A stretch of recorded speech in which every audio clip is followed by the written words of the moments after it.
नमस्कार दोस्तों, मैं अवधेश नटरानी फिर एक बार आप सभी का स्वागत करता हूं हमारे इस ऑनलाइन लेक्चर्स में। जैसा कि हम लोग कंक्रीट इक्विपमेंट्स की स्टडी कर रहे थे, जिसमें कि हम लास्ट लेक्चर्स में कंक्रीट को प्लेस करने वाले इक्विपमेंट्स देख रहे थे, जिसमें mortar pump, mortar pan, wheelbarrow, conveyors, cable और क्रेन्स, इन सब की हमने लास्ट लेक्चर में स्टडी कर ली थी।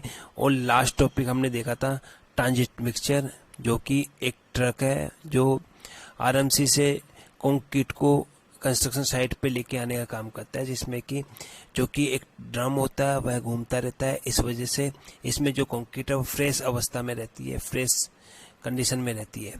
इसके बाद में आज हम एक बहुत इम्पोर्टेंट टॉपिक जिसका नाम है कंक्रीट पंप, इसकी स्टडी करेंगे। सबसे पहले बेसिकली कंक्रीट पंप होता क्या है? तो कंक्रीट पंप एक टूल है। Concrete pump is a tool for conveying liquid concrete. तो कंक्रीट पंप एक टूल है जो कि लिक्विड कंक्रीट कैसे? जिसका स्लम्प हाई हो, हाई जिसमें जिसकी स्लम्प वैल्यू हाई हो, इस टाइप की कंक्रीट जिसकी वर्केबिलिटी बहुत अच्छी हो, इस टाइप की कंक्रीट को हम लिक्विड कंक्रीट कहते हैं। लिक्विड कंक्रीट को कन्वे करने के लिए उपयोग में लिए जाने वाला जो पंप है उसे कंक्रीट पंप कहते हैं। अब इसकी वर्किंग कैसे होती है वो मैं आपको बताता हूँ। जैसा कि आपको यहाँ पे दिखाया हुआ है कंक्रीट मिक्सचर, ये कंक्रीट मिक्सचर है जिससे कि आरएमसी से फ्रेश अवस्था में कंक्रीट निर्माण स्थान पर लेके आया हुआ है। यहाँ से कंक्रीट हॉपर के माध्यम से एक पंप के अंदर आती है। पंप के अंदर से कंक्रीट को पिस्टन के माध्यम से पुश कर दिया जाता है पाइप्स के अंदर, और फिर पाइप में इतने प्रेशर से कंक्रीट पुश की जाती है कि ये नियत स्थान तक बड़ी आसानी से पहुंच जाए। तो इसकी जो वर्किंग होती है वो कुछ इस टाइप की होती है कि the pump works by one piston drawing liquid concrete into a cylinder from A hopper. तो यहाँ से हॉपर से सिलेंडर के अंदर एक पिस्टन के माध्यम से कंक्रीट को धकेला जाता है, ठीक है। while the other one simultaneously pushes its concrete into the discharge pipe, और फिर वहां से कंक्रीट को डिस्चार्ज पाइप के अंदर दूसरी पिस्टन धकेल देती है एक अच्छे प्रेशर के साथ में। तो उस प्रेशर की वजह से कंक्रीट बड़ी आसानी से नियत स्थान तक पहुंच जाती है। अब कंक्रीट पंप, वैसे तो generally concrete pump are particularly important in revolutionising the construction of large heights buildings. वैसे तो लार्ज हाइज बिल्डिंग के लिए उपयोग में लिया जाता है आपका कंक्रीट पंप, लेकिन अगर कहीं पर साइट की इनएक्सेसिबिलिटी हो, साइट तक नहीं पहुंच सकते, उस स्थान पर भी हम कंक्रीट पंप का उपयोग करते हैं। उसके अलावा कहीं पर वाटर के अंदर कंस्ट्रक्शन चल रहा हो तो वहाँ पर भी हम लोग कंक्रीट पंप का उपयोग करते हैं। उसके अलावा जैसे कि कहीं पर वेल्स वगैरह में, कुएं वगैरह में कोई कंस्ट्रक्शन चल रहा हो, या फिर कोई अंडरग्राउंड कंस्ट्रक्शन चल रहा हो, उन सभी में भी हम कंक्रीट पंप्स का यूज करते हैं, जहाँ पर इनएक्सेसिबिलिटी हो लेबर्स द्वारा कंक्रीट पहुँचाने की या अदर इक्विपमेंट्स द्वारा कंक्रीट पहुँचाने की। वैसे जनरली क्रेन के माध्यम से कंक्रीट पहुँचाने से अच्छा हमारा कंक्रीट पंप के माध्यम से कंक्रीट पहुँचाना होता है, इसलिए जनरली आजकल काफ़ी यूज किया जाता है कंक्रीट पंप्स को। आप यहाँ पे देख भी सकते हो कि एक कंस्ट्रक्शन साइट है, वहाँ पे कंक्रीट पंप्स के थ्रू आपकी कंक्रीट पहुँचाई जा रही है। तो कंक्रीट पंप्स में जो पंप्स होते हैं वो कुछ इस टाइप के होते हैं। अब यहाँ पे हम हिंदी में बड़ी आसानी से समझ सकते हैं। एक कंक्रीट पंप ताजे मिश्रित तरल कंक्रीट को एक निर्माण स्थल से अन्य स्थान जहाँ इसकी आवश्यकता होती है पर स्थानांतरित करने के लिए उपयोग किया जाता है, ठीक है। सिंपल सी बात है, जहाँ पे इसकी आवश्यकता हो वहाँ पर जो निर्माण स्थान या फिर जो कंक्रीट मिक्सचर है, जो ट्रांजिट मिक्सचर है, वहाँ से कंक्रीट लेके और जो निर्माण स्थान है वहाँ पर इसको पहुंचाया जाता है। यह एक वॉल प्रणाली और हाइड्रोलिक्स के बेसिक सिद्धांतों, बुनियादी सिद्धांतों के उपयोग करके काम करता है। जब कंक्रीट की आवश्यकता होती है तो एक मिश्रण ट्रक, जिसको हम ट्रांजिट मिक्सचर बोलते हैं, पहले उसके घूर्णन ड्रम के भीतर कंक्रीट को मिलाता है। जैसा कि मैंने आपको बताया था, ट्रांजिट मिक्सचर के अंदर एक ड्रम होता है, वह घूमता रहता है, जिसकी वजह से कंक्रीट अपनी ताजी अवस्था में ही रहती है।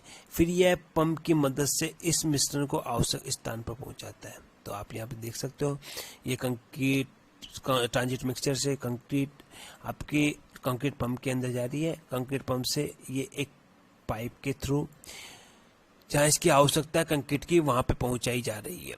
तो ये सिंपल सी वर्किंग होती है कंक्रीट पंप की।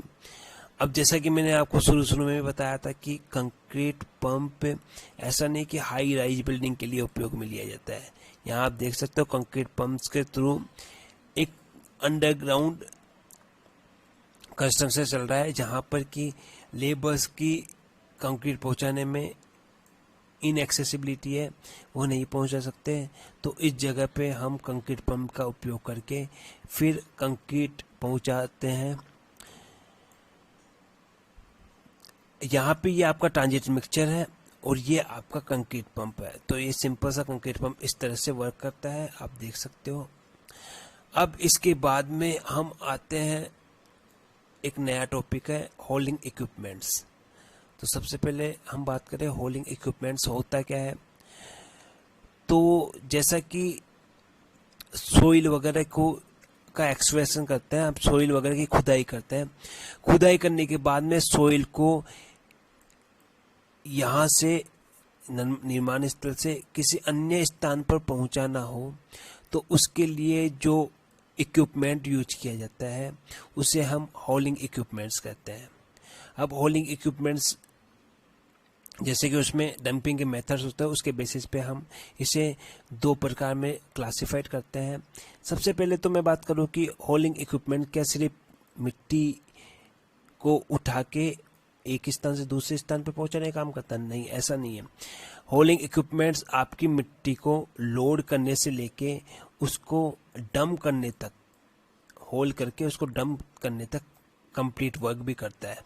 तो इस तरह से इसके जो मेथड्स है डंपिंग के, इसके बेसिस पे इसको दो प्रकार से डिवाइड करते हैं। एक होता है डंप ट्रक्स और दूसरे होते हैं डंपर्स।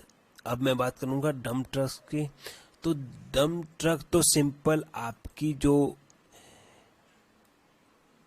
सोइल, अर्थ सोइल है, जो आपकी सिंपल मृदा है या मिट्टी है, उसको एक स्थान से दूसरे स्थान तक पहुंचाने का ही कार्य करता है। ये इसमें लोडिंग और अनलोडिंग किसी अन्य इक्विपमेंट के माध्यम से होगी। ये सिर्फ आपके एक स्थान से दूसरे स्थान तक ट्रांसपोर्ट करने का काम करता है, सोइल या अन्य पदार्थ को। ठीक है, अब इसको हम तीन प्रकार से डिवाइड करते हैं। ये तीन प्रकार किस तरह से बांटे गए हैं? जब यह ट्रक सोइल को लोड और अनलोड करता है तो किस साइड से ये अनलोड और लोड कर रहा है, या जनरली मैं बात करूँ किस साइड से डंप कर रहा है, उसके बेसिस पे इसको तीन प्रकार से डिवाइड किया है। सबसे पहला आता है साइड डंप ट्रक, दूसरा आता है रियर डंप ट्रक और तीसरा आता है बॉटम डंप ट्रक। अब हम इनको एक डायग्राम के माध्यम से देखेंगे कि साइड डंप ट्रक कैसे वर्क करता है, रियर डंप ट्रक कैसे वर्क करता है और बॉटम डंप ट्रक कैसे काम करता है। तो मैं सबसे पहले बात करूँ साइड डंप ट्रक की। तो साइड डंप ट्रक आप डायग्राम में देख सकते हो, ये सिंपल सा ट्रक है। ट्रक के अंदर जो एक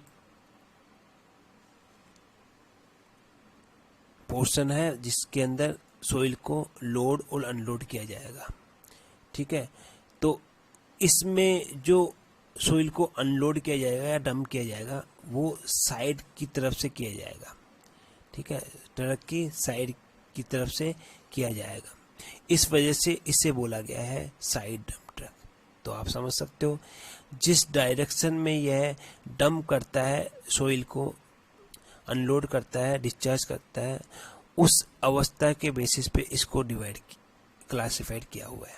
तो यहाँ पे ये साइड की तरफ से अनलोड या डंप करता है, इस वजह से इसे साइड डंप ट्रक कहते हैं। दूसरा है रियर डंप ट्रक। मैंने पहले बताया था, जो ये डंप ट्रक्स है इसमें लोडिंग और अनलोडिंग अलग इक्विपमेंट के माध्यम से, जैसा कि आप यहाँ पे देख सकते हो, होलिंग इक्विपमेंट, एक्सकेवेशन इक्विपमेंट है, इसके माध्यम से सोइल इसके अंदर लोड की जाती है। ठीक है, लोड करने के बाद में इसको जब डंप किया जाता है तो ये डंप पीछे की साइड से करता है, रियर की तरफ से डंप करता है, इस वजह से इसे बोला गया है रियर डंप ट्रक। पीछे की साइड से ये डंप करता है, इस वजह से इसे बोला गया है rear dump truck. Rear dump truck generally India में काफ़ी यूज किए जाते हैं। आपको कहीं पर भी अगर डंप ट्रक दिखेंगे तो आपको रियर वाले ही दिखेंगे, क्योंकि इनकी जो कैपेसिटी है वो भी अच्छी रहती है और इनकी जो वर्किंग ऑपरेशन है वह भी इजी पड़ता है। इस वजह से रियर डंप ट्रक काफ़ी उपयोग में लिए जाते हैं। तीसरा हमारा डंप ट्रक आता है, उसे कहते हैं बॉटम डंप ट्रक। जैसा कि आप इसमें देख सकते हो, यहाँ से इसमें लोडिंग होगी और नीचे की साइड में एक प्लेट लगी होती है। इस प्लेट को पावर के माध्यम से स्लाइड किया जाता है और उसके बाद में जो आपकी सोइल है या अन्य पदार्थ है वह नीचे की तरफ से डंप हो जाते हैं, इस वजह से इसे बोला गया है bottom dump truck. Bottom dump truck generally India में बहुत कम उपयोग में लिया जाता है। तो इस तरह से हमने 3 तरह के डंप ट्रक देखे हैं। इसके बाद में आते हैं डंपर्स। अब डंपर्स का उपयोग क्यों किया जाता है? पहली तो इसकी कंडीशन है कि ये इसमें high speed pneumatic wheels truck हैं ये, तो इस वजह से इनकी स्पीड भी अच्छी रहती है। शॉर्ट चेसिस, कम दूरी के लिए इनको उपयोग में लिया जाता है। इनकी जो बॉडी जो होती है वो स्ट्रॉन्ग होती है। सबसे मुख्य बात यह है कि इसमें लोडिंग, होल्डिंग एंड डंपिंग तीनों बहुत ही क्विकली या बहुत फास्ट हो जाती है और तीनों एक ही इक्विपमेंट से हो जाती है। ठीक है, सूटेबल फॉर शॉर्ट हॉल्स, कम दूरी की रोडों के लिए उपयोग में लिया जाता है ये। Specially where a subtle movement is required, जहाँ पे बार बार में मूवमेंट हो, होलिंग और लोडिंग करने का, वह उस स्थानों पे इसको उपयोग में लिया जाता है। तो यहाँ पे आप डंपर्स देख सकते हो। अब मैं आपको इसकी वर्किंग समझाता हूँ। इसमें जो डंपर्स है, डंपर्स में सबसे पहले यहाँ पे मूवमेंट क्रेन्स लगी होती है। वह क्या करती है, वह इसको लोड करती है मिट्टी को इसके थ्रू। ठीक है, उसके बाद में इसको ऊपर कर दिया जाता है। इसके बाद में जहाँ भी इसको होलिंग करनी है, जहाँ तक इसको लेके जाना है वहाँ तक इसको इसमें होल करके ले जाया जाता है और फिर अगेन इसको अनलोड कर दिया जाता है। तो इस वजह से एक ही इक्विपमेंट के अंदर लोडिंग, हॉलिंग और अनलोडिंग एक ही इक्विपमेंट के अंदर हो जाती है। इस टाइप के इक्विपमेंट को डंपर्स कहते हैं। ठीक है, जनरली इंडिया में इसी तरह के डंपर्स उपयोग में लिए जाते हैं, बट उनकी जो व्यू है या फिर हम बोल सकते हैं जो इक्विपमेंट है वो थोड़ा डिफरेंट प्रकार का होता है, बट डंपर्स भी काफ़ी उपयोग में लिए जाते हैं इंडिया में। इस तरह से आज हम लेक्चर को यहीं पे विश्राम कर देते हैं। नेक्स्ट लेक्चर में हम पेविंग मशीन्स की स्टडी करेंगे। आज के लिए इतना ही। जय हिंद, जय भारत।